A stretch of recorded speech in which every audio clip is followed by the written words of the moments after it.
left. 5. So Get on with it. Bye. Okay, so, ladies and gentlemen, Hollt. Thank you. I'm happy to be here. I finally can talk, or I did some talks to Mitch at my studio, and after 30 minutes, he said to me, well, you have to do this at ADE probably, because I don't even get all your things together, and I have to maybe see it back on the live stream or something else. So here I am. Let me introduce myself. I'm Hollt. I'm a DJ. I'm a DJ and producer. I have my own record label called Distillable Records. Besides, I have my own publishment company called Des Productions. And I like to be a nerd in the studio. So made this thing. I made lately some Max for Live devices as well. And I'm happy with a new app called Remotify. And Remotify, I will come back on that all later. So how did I came up to make this thing? Well, at first I've studied at the conservatory in Haarlem called e-musician, and in my last year I had to do some school stuff what we can decided ourselves back then. So I decided to take some e-performance classes. I really liked that because I always get triggered by live performances by artists like King, Stefan Botzin. So I thought, well, maybe do like e-performance stuff, and then I will get into that. And so I did, and I had to perform in front of Julien Chaptal. I don't know if you know him, but he was or is one of the teachers of the conservatory. But he also said to me, well, I invite the first years, so maybe you have to do your best then. And then I panicked. So what I did was I completely messed up. All my wires were like, I had all like different kinds of controls. So I got like a launch pad and a Novation control XL, I think. All like different controllers, and one of the other, like after one of the other, they stopped working. So I thought, well, I don't want to do this anymore, especially in front of like the first years. I was like the last year, so I thought I have to make something that is just like opening the box, and then just one USB and one power plug, and that's it. And also, what I see like live on stage is that people who are playing live, they have to build up maybe for 30 minutes or 35 minutes. And I didn't want to do that as well. Yeah, so I was like thinking of making a box, not necessarily this one, but I was just thinking of, okay, it has to be fast, has to be, you know, quick and not like wiring up on the fly and everything. I did this because I did my final exam on the conservatory with this project, and I will show you even more what I did. So I asked myself 3 things. Yeah, just from problem to a solution. So I think for me, you always have to think about like, what do you miss, or what's the problem, what you miss, and work to a solution. So I had 3 things.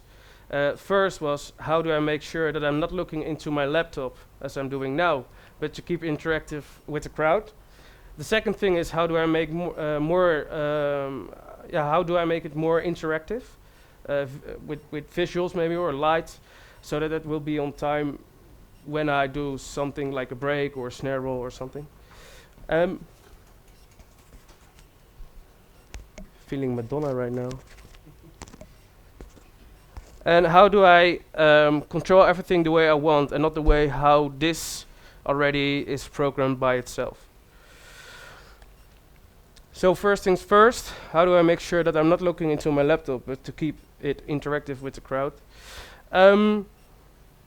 So what people always do is, or where I can recognize myself in, is that I'm looking into my laptop because I'm also DJing as with a laptop with Traktor, and I see that, or I count like the times that I'm looking into my laptop via a live stream, and it was like a lot of time. Like I had to play for an hour, and it was almost like 35 or 40 minutes that I was looking into my laptop. But if you're on stage, that's the time you miss with the crowd.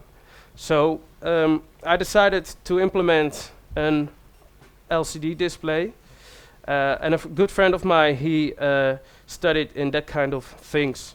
So what we did was just search around how we can connect Ableton to the LCD display. So there are several ways to do it in Ableton. You have a MIDI output, like other software can read MIDI out of it. You have server scripts, but I didn't know how to do it. You have Max for Live. Back then I didn't know how to do that as well. And you have OSC protocol, and that one was really interesting. So that thing gave me like Ableton's track name and Ableton's scene name, and for the rest I didn't need anything else except that. So I decided to the top row of the LCD, like name it with the track name, and the bottom row to name that as a scene name. So after some good research, we found out that OSC data was like sending that data, and as you can see over here. So basically Ableton talks with OSC, processing talks with Arduino, and the Arduino that's inside my controller talks with the display. The good thing about this is that if you want to build like this kind of stuff, or you want to build your own LCD, we put it online for free because we thought that's cool to do and to help other people as well. So you can find it if you Google Holltesizer LCD module. So how do I make it more interactive, especially with visuals and lights? A couple of ways to do this is with visuals and lights then, and you can do also other stuff. There are a lot of like lightning protocols as well, DMX, and you can control everything like smoke machines, like fire cannons or something. I don't know, but you can do a lot of stuff with it. And Ableton talks with a program called Resolume. So this is a program made by a Dutch guy.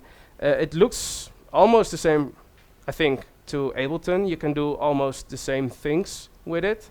So every like square where you can put in like your visuals is MIDI mappable. So we had to find a way to even talk from Ableton to Resolume. That was easy because that we can achieve with MIDI as well. And there's a cool thing inside the MacBooks from nowadays that you can do it with the audio MIDI setting network. So what I did was I placed my computer for the music, I placed it like next to my controller. And the other one, who controls like the visuals and the lights, I placed somewhere else. I put a network cable between it, and then it all works. The only thing I had to do was like triggering the clips from Ableton, so Resolume recognized it. So that thing went way easier than the LCD display. I have a small preview of how it works.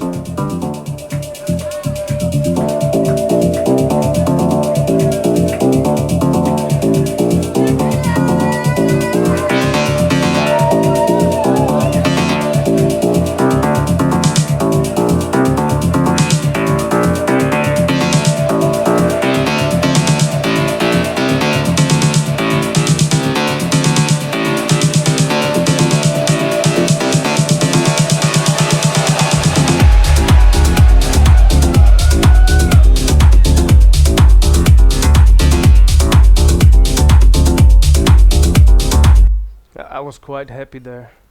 because everything stays working. I made a small thing before I went on. I made like a super tiny dot behind me. So if I pressed in a button and the light came on and the square was on the screen, I know, okay, this shit is working. So yeah, I stood like before in front of the square so nobody saw it.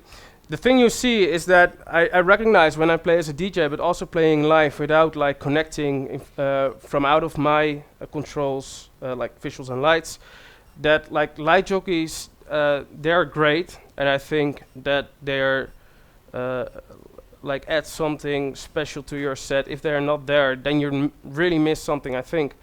And if you're playing live, then it's all like on the flow, so you don't really, he or she don't really know when the drop comes in.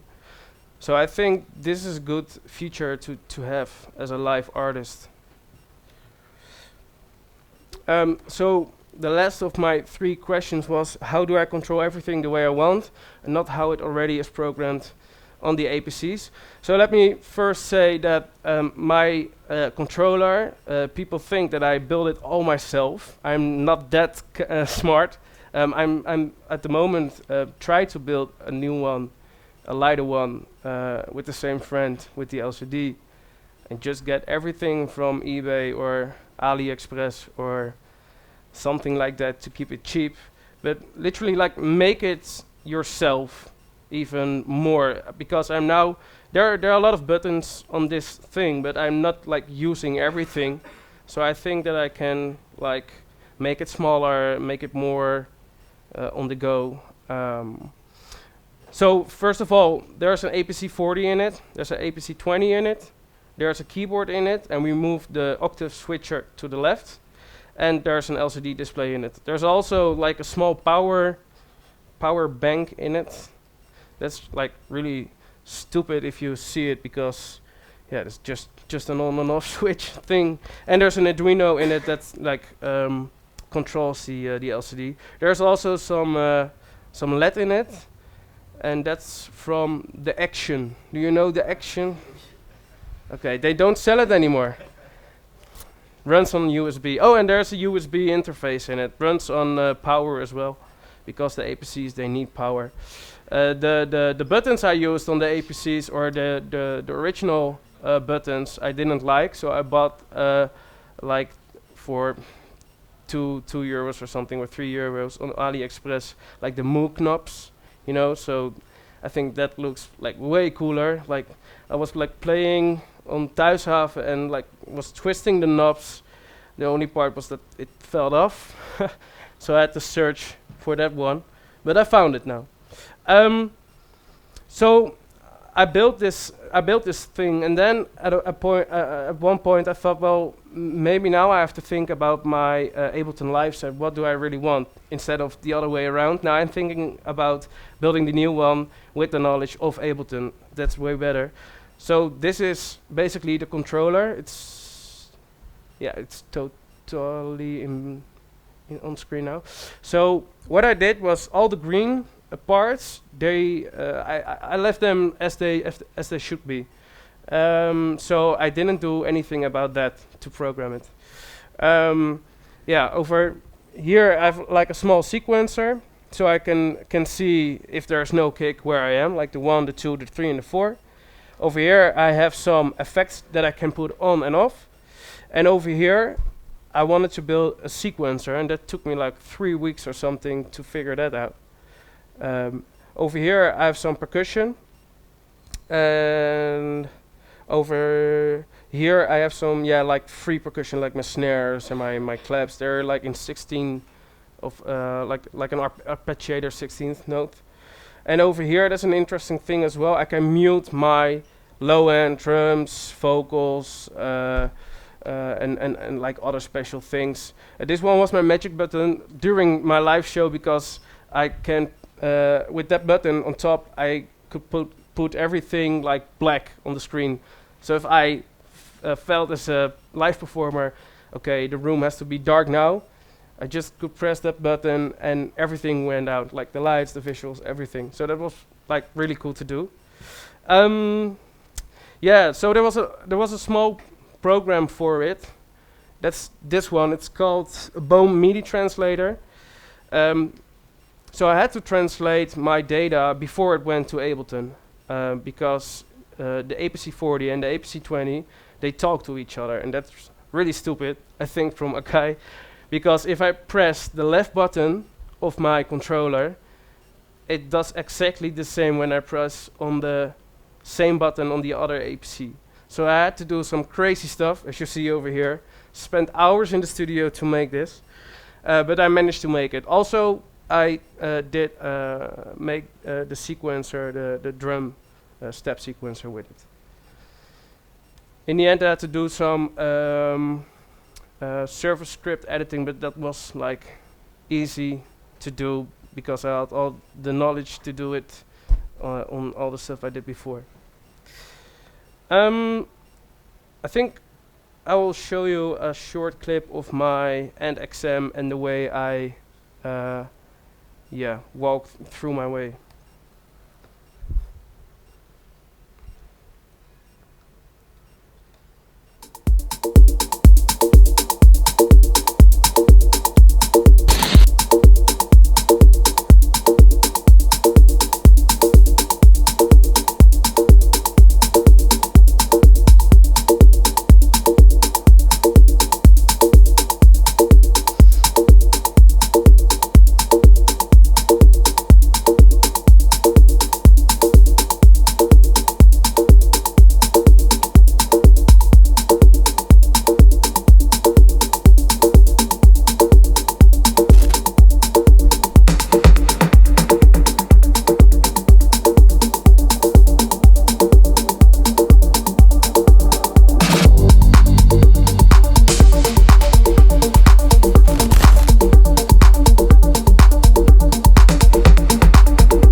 I think it's time to make some music or to give a small demonstration of it. This was from my last set at Thuishaven. I always try to do a new set when I play live. I think that's one of the things I miss a lot with maybe other live artists, that they are like probably always play the same set, and I always like trying to find ways to do it differently all the time. So this one is a new, totally new live set, or well, I just played at Thuishaven, so it doesn't count anymore. But so I have my kick, I have my bass,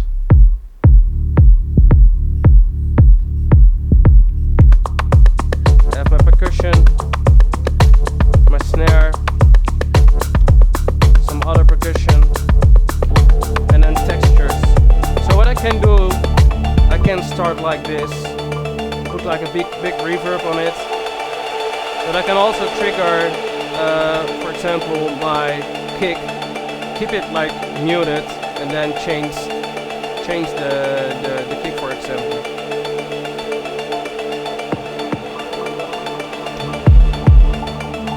So you get this. So I can do a lot like on the fly, like I think with most of, except for Kink, but I think most of all the live artists, they know what they are going to do, but it can be like really surprising what you can do with it.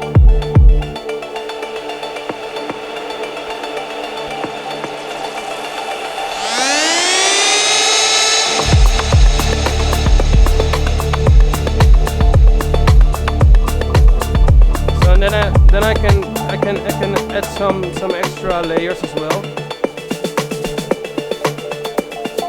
to give it like more swing.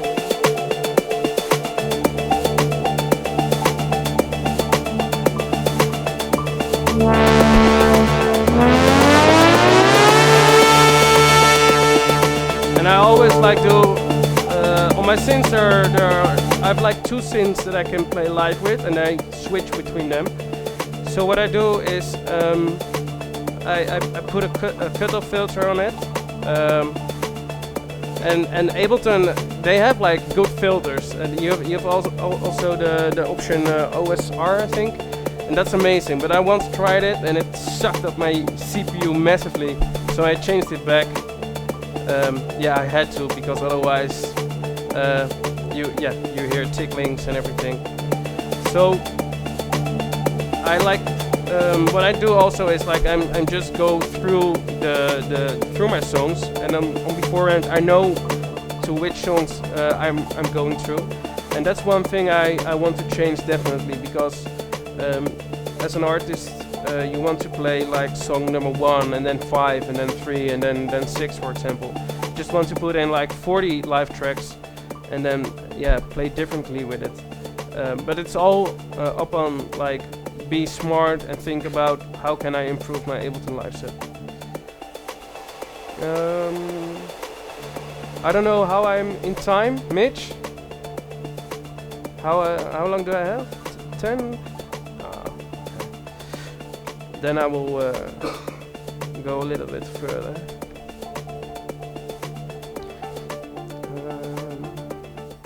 How does this work on the CPU trains on the computer now? Oh, let me see.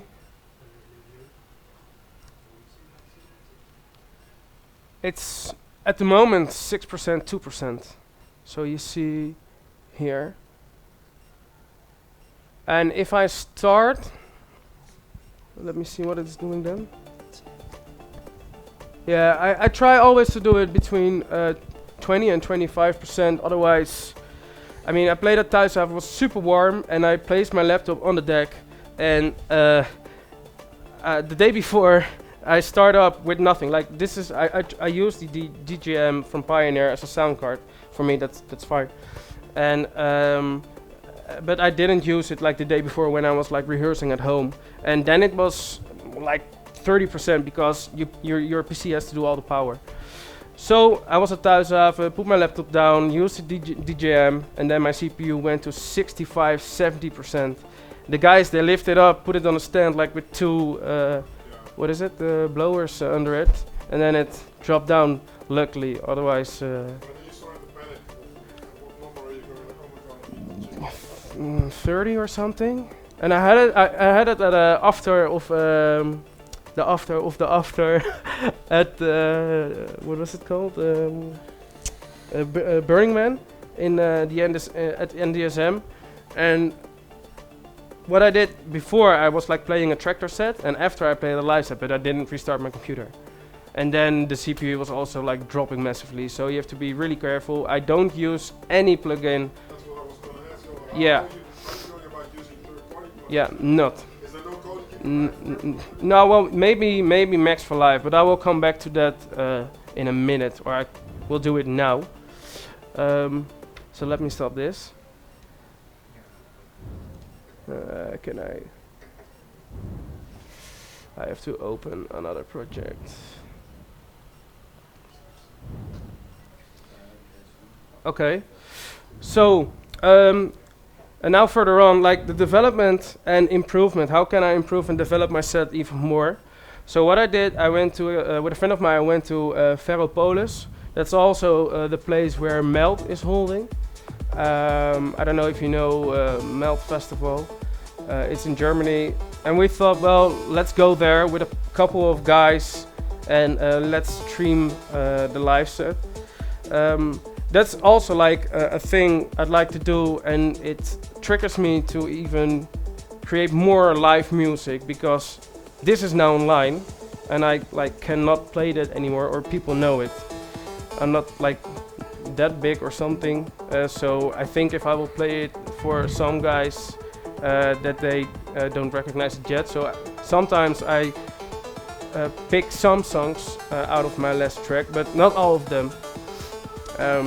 Another thing I'd like to do is dive into the MIDI section, like the MIDI remote scripts in Ableton. And there's a cool program made by John.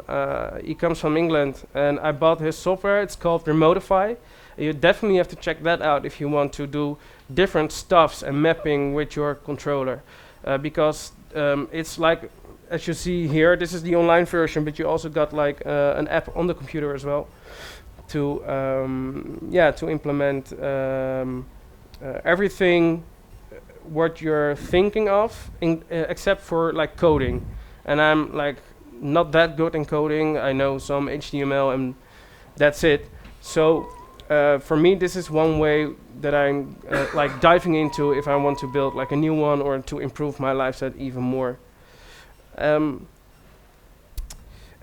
the last thing, or one of the last I also do is Max for Live, and that's the point where Lucien came up, like building your own devices. Go check out Max for Live. At first I thought, well, this is a pain in the ass. If you're like an Ableton user, you can try to do it for Logic, but I don't think that will work. So just go to Ableton.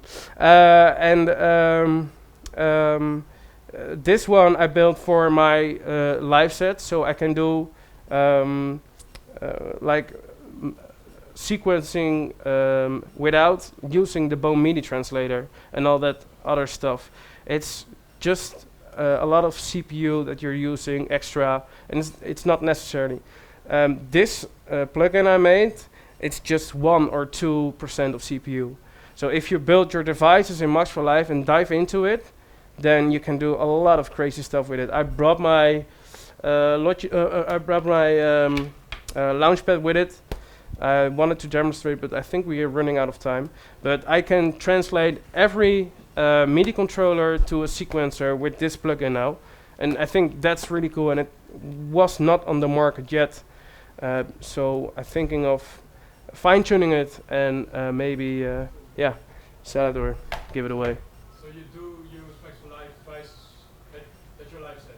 Well, not yet, because I'm developing it at the moment. I built this thing, I finished it 3 weeks ago, and then I didn't touch it anymore. I also went to VNTM Phantom to his studio, and he told me like I miss a looper or something during my live sets. Let's build it together, and we managed to build it together, so that was good fun. And there's one last thing I want to show you. I think I have 4 or 5 minutes. About 3. 3, okay, that'll be fast. It's called Abstract. I launched it today on the Apple Store. It's a cool app I made together with a friend of mine. I have a small video of it.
So you get the point. So I tried it like once or 2 times, and for me it was like really fun because I'm now like using just a filter, but over here I have an example. Yeah, well, this is what the app looks like, but I have an example over here. If my Ableton will work, okay. So what I do, I have this thing over here. So for instance, I made a effect rack, and what I'm going to do, I'm going to connect the controller. So I do all the steps I just showed you in the video, and now you will see that it will not work or something. A friend of mine will kill me. Okay, it's connected.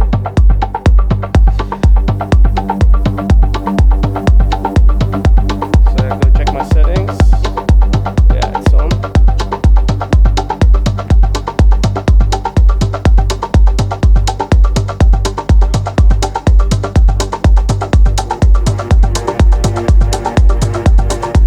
This one and this one as well.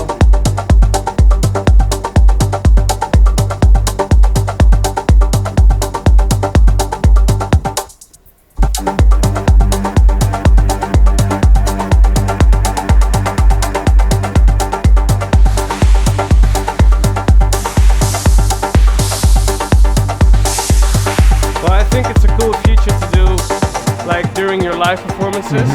It's like a new thing to do stuff, and as a gift to you guys, I will. It's online for €4.49, but if you go to this link, I will. You can get it for free as a promo code. So use it, try it out. It's only available for free this week during ADE. So yeah, give it a shot. There's one thing, it's only Apple yet, and I managed to do it with Mac. Yeah. There has to be a difference. No. And yeah, that's it. Thank you. Thank you very much, Hollt. We'll be back in a couple of minutes with the Techno Talks and Cocktails panel.